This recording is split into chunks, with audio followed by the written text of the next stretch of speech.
Hi everybody. I just want to know, can you hear me? Are we all good? I'm Therese, and I have a video. Hopefully you have had a chance to watch it today. It's masculine shaker cards. So if you've got any questions, just let me know, and Ardith is helping me, so she'll pop them up. And I haven't actually got the chat happening at all, so I can't. Hi, Terry. Thank you. I've followed you for a while and think you were great. I know this has been asked to other presenters, but where do you get your inspiration from besides your sense of humour? Thank you, Terry. Well, I think I'm funny. My husband would probably disagree, but he has a good sense of humour too. So a lot of my inspiration, it depends on what I'm trying to create. Sometimes it can be the actual stamp set. Sometimes it can be a colour combination. Sometimes it's because I'm on design teams and things, sometimes I'm a little bit limited and, have to just get motivated with what I've got. And by having a limitation like that, that can actually be an inspiration in itself. So I hope you did enjoy my video today. And if you also have any questions about masculine cards or shaker cards, I've got a couple to answer as well. Loretta, thank you. What is your go-to set of tools to use in card making? Well, I would have to say stamp positioning tools. If you haven't got a stamp positioner yet, it is a game changer, especially if you're new to stamping and you're having trouble with stamping. That is something I actually held back, didn't get one for quite a while when the Misty first came out, and I was actually gifted one, and I now have 3, as well as the stamp wheel from Altenew. So I'm that's one of my go-to tools if you're a stamper. Hi, Regina. Thank you. My favourite technique, I probably will have to say I'm a colourist. I really like to colour, and I like to try different mediums. I like also trying any new techniques as well. So that's always something I fall back on if I'm not sure what I want to do. Thank you, Jody. I'm glad you enjoyed the class. Okay, this is a good question. How much do you decide to fill a shaker with? And that's always one of the hardest things when you're making a shaker card. So I'm going to actually share a little tip with you. These are the cards that I shared in the class, just in case you haven't seen them yet.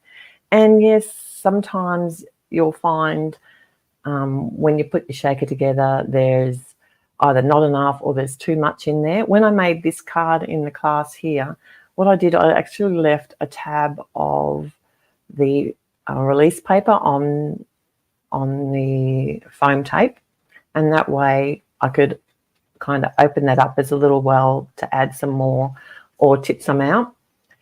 Otherwise, I just kind of will just wing it and scooch it. On this card here, I just sort of scooched some into the center and then sat my well on top.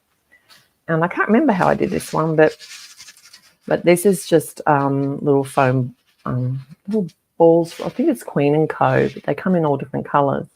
But I'll just quickly show you, because I had a couple of questions in the Facebook page with that exact question. And basically a trick that you can do, and another question that I wanted to answer with this as well, is people have trouble with the shaker elements sticking on the inside of the foam tape here, because that can be adhesive. So one thing that you can do is use like a embossing buddy or one of these powder tools, and just make sure you've got powder coming out, and then you can, oh, mine's well loved. That's another tool that I like, just there. And you can just rub that along the edge after you've made your well on there, and that's going to help stop the stick. But I did have one comment where a lady had said that it was still sticking even though she'd used her embossing buddy. I was thinking about that, and I think it might be the foam tape that you're using. It's obviously a very adhesive tape. But what I've done is made a normal well here with for a shaker well. And then you can, instead of trying to work out on a separate piece of paper how much to put, what you can do is put it into here, and it's going to give you a better idea about how much you need, because you can look at that and see if that's too much or not enough. And then these are the twinklets. They're so cool. And then what I've done is just cut a second piece of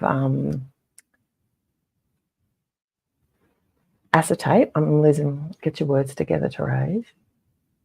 It's about the same size as the original one. And then I can just stick that over top there. And hopefully you can see that way you can avoid spillage, as Lisa calls it. And also then I can, oops, I wasn't quite ready for that. And this is also good if you wanted to line up a backing on there.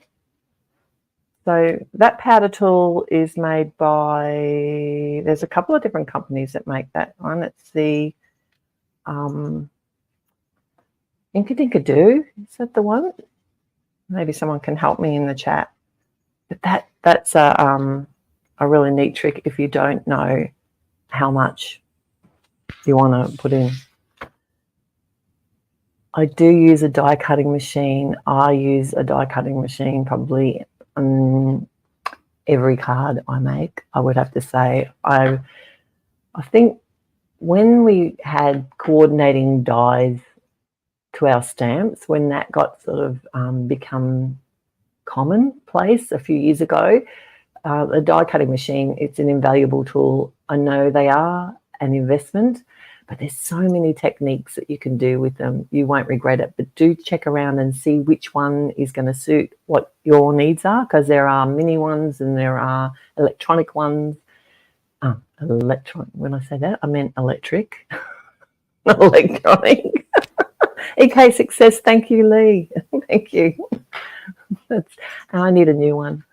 Oh, hi, Kathy.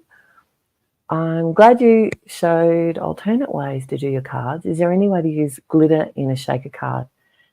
I use an anti-static bag on the acrylic, but I'm like, yes.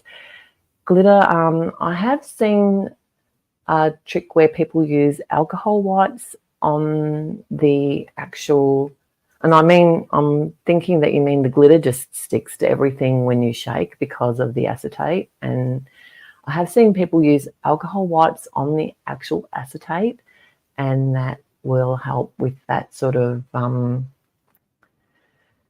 suppose, static.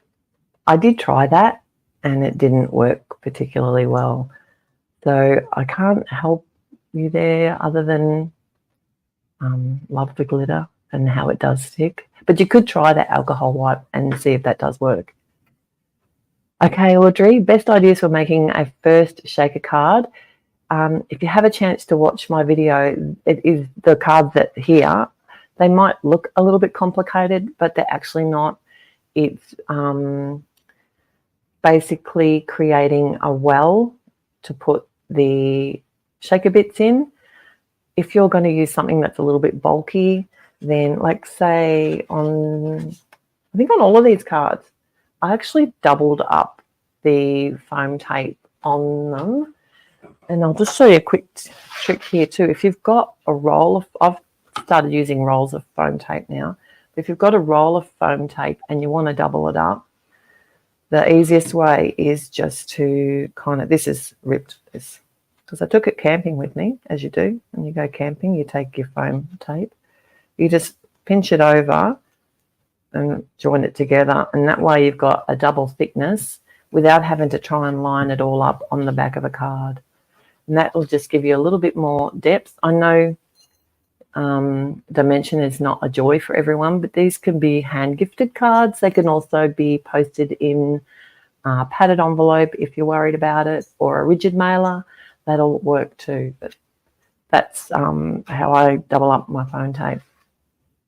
Now, masculine cards, I did have a few questions about some of my tips and tricks for masculine cards, and I'm not sure if you saw my video. I have a freebie which will give you a lot more tips and tricks on masculine cards, but color combinations was something that I was asked about, like what color combinations can you use on men's cards, because we typically a lot of crafters are women, and we do kind of focus towards flowers, and it's easy to make some pretty cards, but people struggle with making masculine card design. So a lot of my go-to tips are I keep it simple.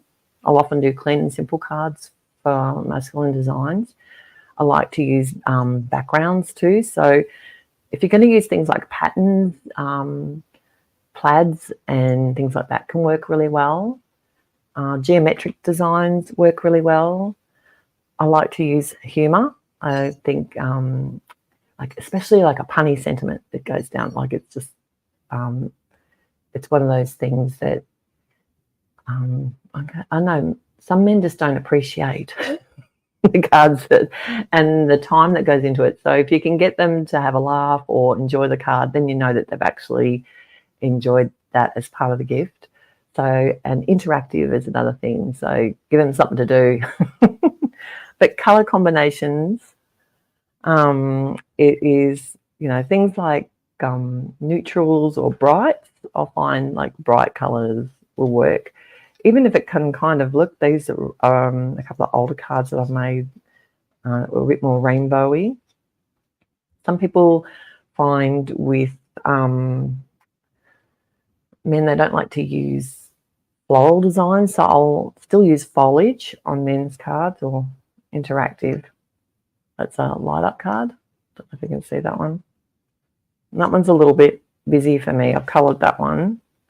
But I just thought I'd give you a few ideas, like for colours. It doesn't have to be, that's another interactive ones. And they're still a little bit cutesy, but I reckon you can get away with it. So, and this one's even got pink in it, and I would definitely give that to a man. And that's another foliage one. I thought that's on a dark background. So I just thought I'd show you a few. I just grabbed a few of the cards to give you some ideas. So Tracy's got a question. Do I struggle with any cards or techniques? Yes, we all do. But I like to, often if I struggle with a technique, I'll just keep trying it until I can do it, because I like to sort of challenge myself sometimes. When you've been making cards so long, it's nice to try something new. But gel plates, I'm going to have to go and rewatch. Like Tanya has such an amazing grasp. I haven't even got a gel plate, but I have all the supplies I could possibly want just to give it a go. But I don't like getting messy, dirty, inky. I'm in the wrong hobby, I think. But that's one thing I haven't delved into. And I'm definitely using stencils and things a lot more than I ever did, especially now that they've got the coordinating stencil and embossing folders and stamps. So Linda's got a question. I struggle with masculine cards. Your ideas are very helpful. Oh, thank you, Linda. I do hope you grabbed that freebie, because I've linked a lot of my cards and ideas all in one place. So if you do need to, especially if you need a card in a hurry or something, you can go there and just get some quick ideas all in one spot to be inspired to make some masculine designs. But also on YouTube, I've got masculine card, like a Cards for Men, it's called, a playlist. So they're all together there if you need some inspiration. Do I do any other crafts? Actually, not really. Card making's my go-to for sure. I used to cross stitch, I used to sew, I used to knit. I can still probably do all those things. I just prefer to make cards. I would like to paint. I'd like to learn how to paint. Delina asks, have you ever tried putting on gloves in a bottle to counter your hate of being inky? Ink comes right off when you wash for me. I do. I do wear gloves for sure, and it does help. It does help my anxiety. I also have these little things here. These are good. They're like finger gloves. So if I'm being really lazy, I don't want to put, especially in summer here, it gets really hot. So these are silicone gloves. So they're good for if things are hot. And if I'm doing stenciling, I can hold the inky part of the stencil and still ink blend. And they're cheap. And they come in lots of different colours. Now, I was also asked about, what was it? Oh, this stamp wheel. Oh, yeah, how often do I craft? Well, that's an easy one. It's every day. I do craft every day. And if I'm not crafting, I'm often thinking about what I want to do next anyway. So I'll be planning something out and trying to think about what I can do with what I've got and trying to, I don't know, make the most of my supplies. And I really enjoy trying new techniques. And that's one of the things that I'll often do at my YouTube channel. I like to share like a new idea or a new technique, or if I've seen someone else do it, I like to put my sort of spin on it.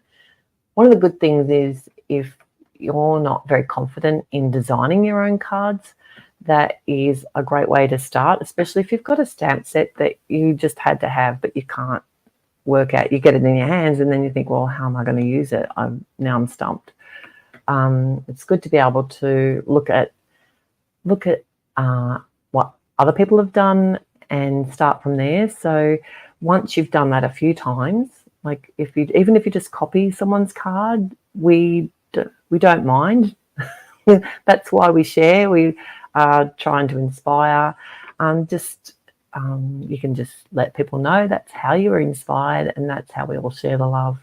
And then you'll find once you've done that a few times, you might want to sort of stretch it a little bit and make some of your own sort of design choices and change it up to put your sort of swing on it.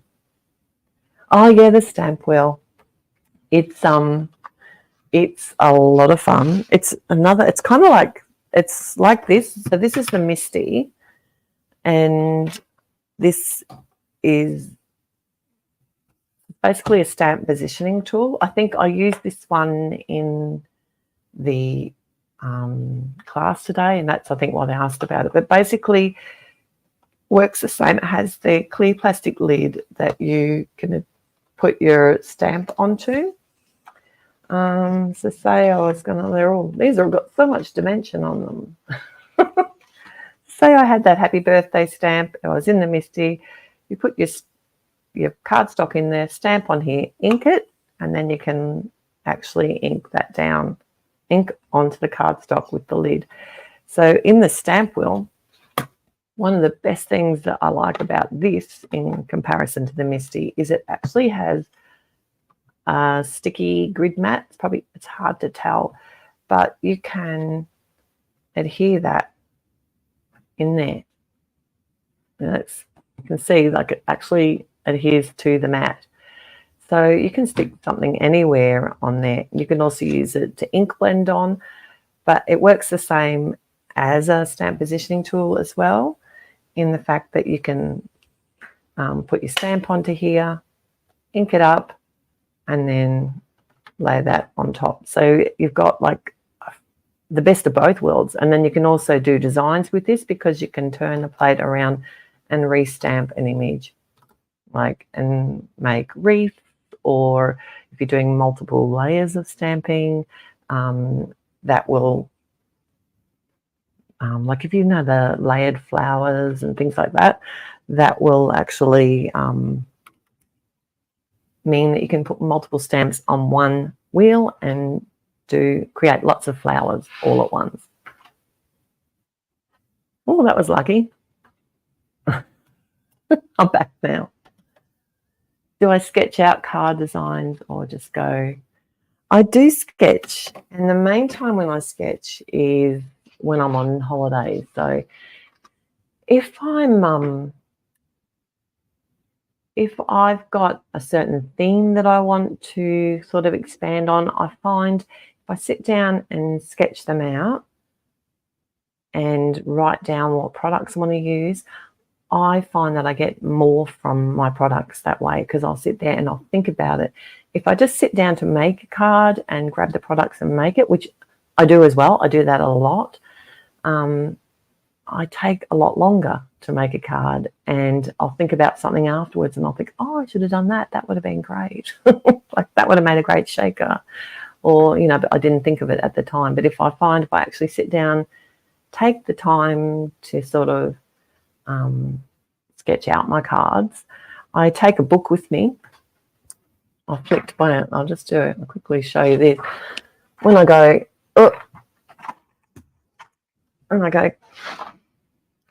I just have like a book that I will, you know, design things in and write down what products I want to use. And especially if I've got some design team product stuff happening. So I'll just take that away with me, especially when I'm doing long car trips. And if I'm going, you know, want a class, I'm designing for a class, or I want to do a series like I do on my YouTube channel. The fingertip gloves, I don't know, I got them in Australia from Neha at Oz Trinklets. I think they're called silicon finger gloves or something. I reckon they're on Amazon as well. Silicon finger gloves.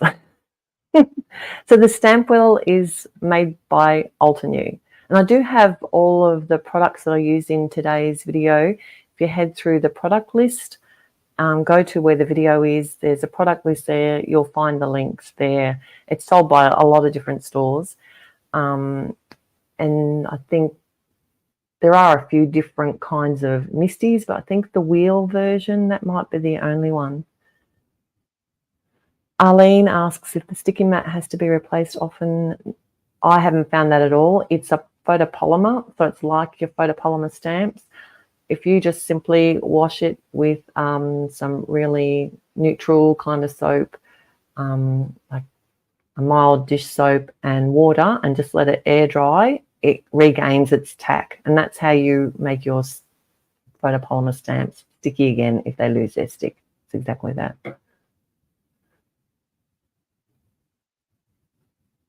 So it depends, Tari. Probably my only complaint about the stamp wheel is you can't have it doesn't fit the width of a card. Like I'm showing you down here.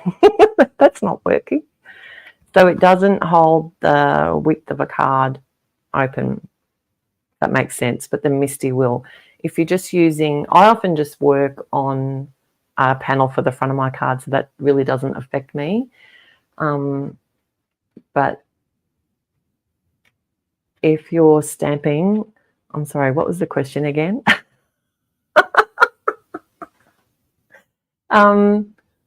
It was, if the cardstock came off the edge, does the sticky mat have to be replaced often? Does the acrylic top leave enough not to bump the cardstock? Oh, yes, sorry, yes. So when you're stamping on there, it does, definitely. I haven't had that happen yet. Right, oh, Kelly, that's a difficult question. Rhinestones or sequins? I'm kind of heading towards rhinestones at the moment.